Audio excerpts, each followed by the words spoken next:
Let's talk prisons right now. Quite a few stories regarding prisons and indeed criminals in the news. Let's talk about it all with David Shipley. He's a writer and researcher on prison and justice issues, but also a former prisoner himself. A very good afternoon to you, David. Good afternoon. Thank you for joining us. Well, let's talk first of all about, I suppose, people before they even go to prison, and the Prime Minister urging police to give out more information about criminals and indeed suspected offenders at an earlier stage. He says that's necessary to rebuild trust. Now, this has all come out about ever since Axel Rudiker-Barner and the information that was put out about him,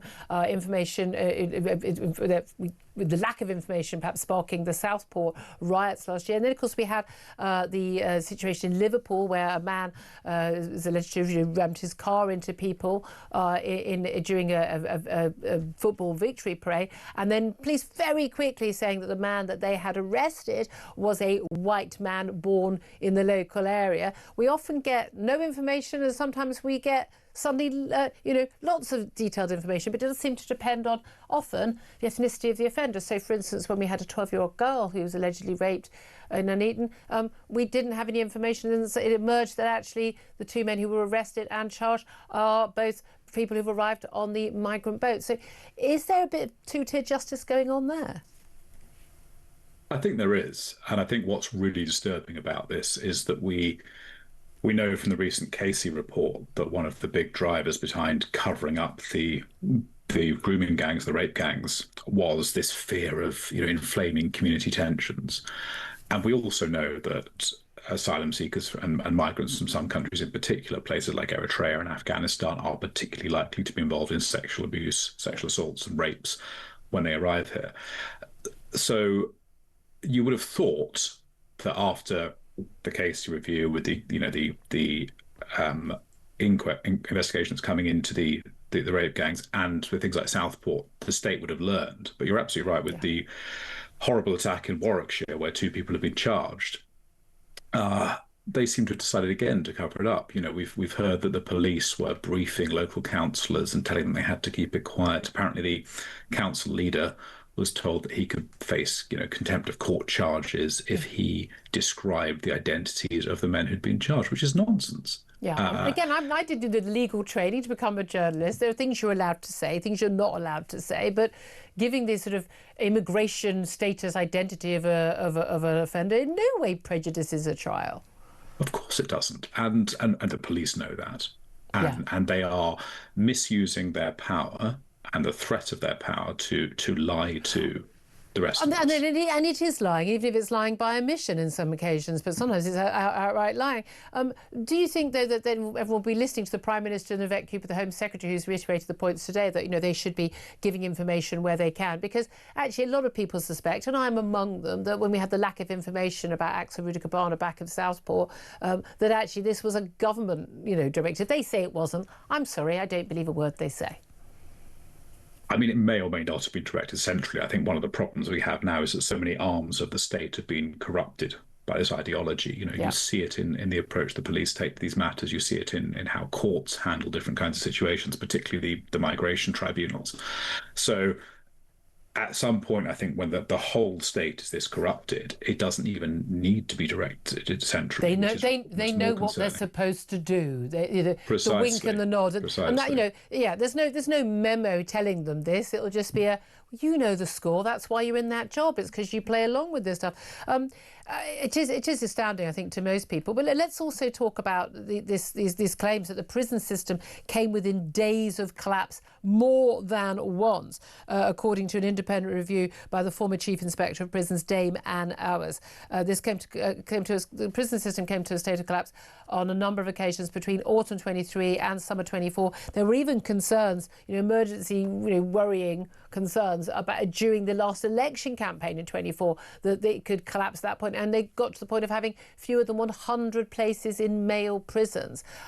When they talk about state collapse, what do they mean by that? Well, I mean, frankly, that the prison service, the whole prison system was on the verge of collapse. What does that mean?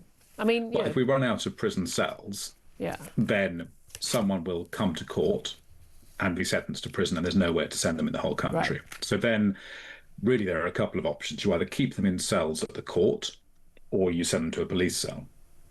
And now there's been an agreement for a couple of years where the courts have said, like, we can't keep people in court cells. They don't have toilets. There's no water. They're not safe environments for overnight stays.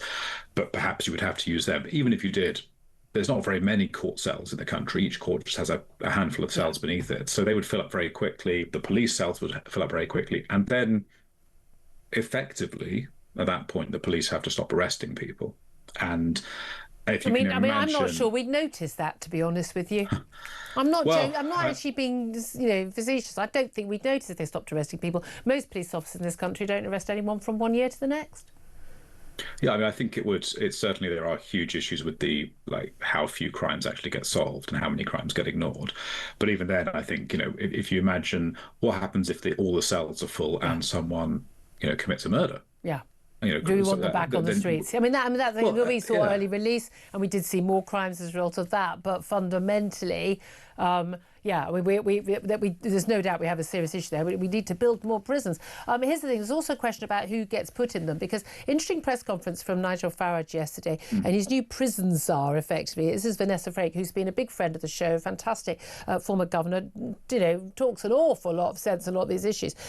She made some comments, basically suggesting that some trans women should be held in all-female jails. Now, this confuses things. When you say trans women, we're meaning prisoners who are male, who identify as if they were women. They're not women. That doesn't matter if they've got gender recognition certificate, whether they've post-op, pre-op. Most of them are just someone who says, actually, I think I might be a woman today, after they've been arrested for their sex crimes. That's the norm of these men. But should they be housed in the women's prison estate? I think the answer to that is a really simple no, never. I've been arguing with Nigel Farage on WhatsApp about that, as I told my audience yesterday I would do. She says that it should be on a case-by-case basis. He's saying, look, we haven't got a policy on this yet, but this is what her view, not the Reform's view. What do you think? Yeah, I mean, I like Vanessa, and I think she does speak a lot of sense on lots of other issues, but she is completely wrong on this. And what I thought was strange yesterday was, she was talking about this in the press conference. Nigel came out and said that he defers to her and it's all about risk assessment. And that's just not a reasonable approach. We know what the risk is. He's a man. The other cellmates are women. End of.